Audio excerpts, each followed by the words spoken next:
Hi every one. ரொம்ப கம்மியான cut off sir. நான் என்ன பண்ணுறதுன்னு தெரியல. ஸ்டேட் போர்டில் நான் எவ்வளவோ கஷ்டப்பட்டு படித்தேன் சார். ஆனால் எனக்கு ரொம்ப கம்மியான கட் ஆஃப் தான் வந்திருக்கு. சரி, இன்னைக்கு தான் சிபிஎஸ்இ ரிசல்ட் அனௌன்ஸ் பண்ணாங்க. என்னுடைய கட் ஆஃப் நான் கால்குலேட் பண்ணும்போது ரொம்ப கம்மியாக இருக்குது.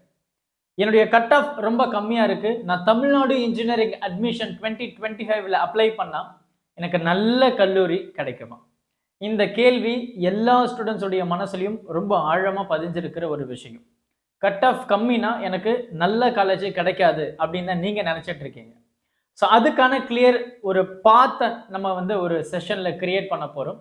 ஸோ நீங்கள் இந்த டிஸ்கிரிப்ஷன் பாக்ஸில் இருக்கக்கூடிய கூகுள் ஃபார்மை மறக்காமல் ஃபில் பண்ணிடுங்க.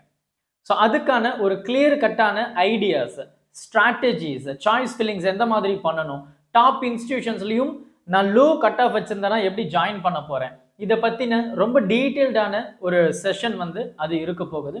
ஸோ நம்மளுடைய எய்ம் என்ன அப்படின்னா, ஒரு லோ கட் ஆஃப் உள்ள ஒரு ஸ்டூடெண்ட்ஸ் ஒரு நல்ல காலேஜில் படிக்கிறதுக்கு என்ன பண்ணால் நல்லா இருக்கும், இதை பற்றி நம்ம பேச போகிறோம்.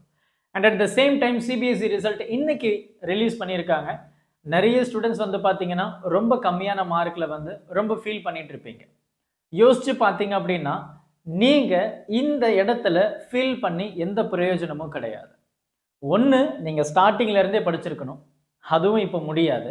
ஸோ ரிசல்ட்டும் வந்தாச்சு, மார்க்கும் கையில் சொல்லியாச்சு. இதுக்கப்புறமும் நீங்கள் ஃபீல் பண்ணிங்கன்னா அது பிரயோஜனமே இல்லை. எல்லாருமே என்னுடைய 12th மார்க் ரொம்ப கம்மியாக இருக்குது, என்னுடைய அடுத்த கெரியர் பார்த்து என்ன ஆக போகுதுன்னே தெரியல, வீட்டில் திட்டுறாங்க, பேரண்ட்ஸ் கிண்டல் பண்ணுறாங்க, ஸ்டூடெண்ட்ஸ் விச் மீன் உங்களுடைய ஃப்ரெண்ட்ஸு கிண்டல் பண்ணுறாங்க, இந்த மாதிரி நிறைய விஷயங்கள் நடந்தாலும் நீங்கள் 12th மார்க்கு தான் எல்லாமே அப்படின்றத மட்டும் உங்கள் மனசுலேருந்து கலைச்சிருங்க.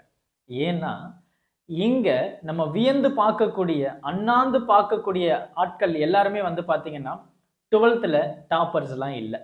அப்போ அவங்க என்ன பண்ணாங்க டாப் லெவலில் வர்றதுக்கு அப்படின்னா, அந்த 12th அப்புறம் அவங்க எடுக்கக்கூடிய அந்த டிசிஷன் தான். ஸோ ரைட் காலேஜ் நீங்கள் சூஸ் பண்ணீங்க அப்படின்னா உங்களுடைய பாத்தை, உங்களுடைய கெரியரை சூப்பராக பில்டு பண்ணலாம். ஸோ மறக்காமல் டிஸ்கிரிப்ஷன் பாக்ஸில் இருக்கக்கூடிய கூகுள் ஃபார்மை ஃபில் பண்ணிடுங்க. Thank you. Help others with a smile.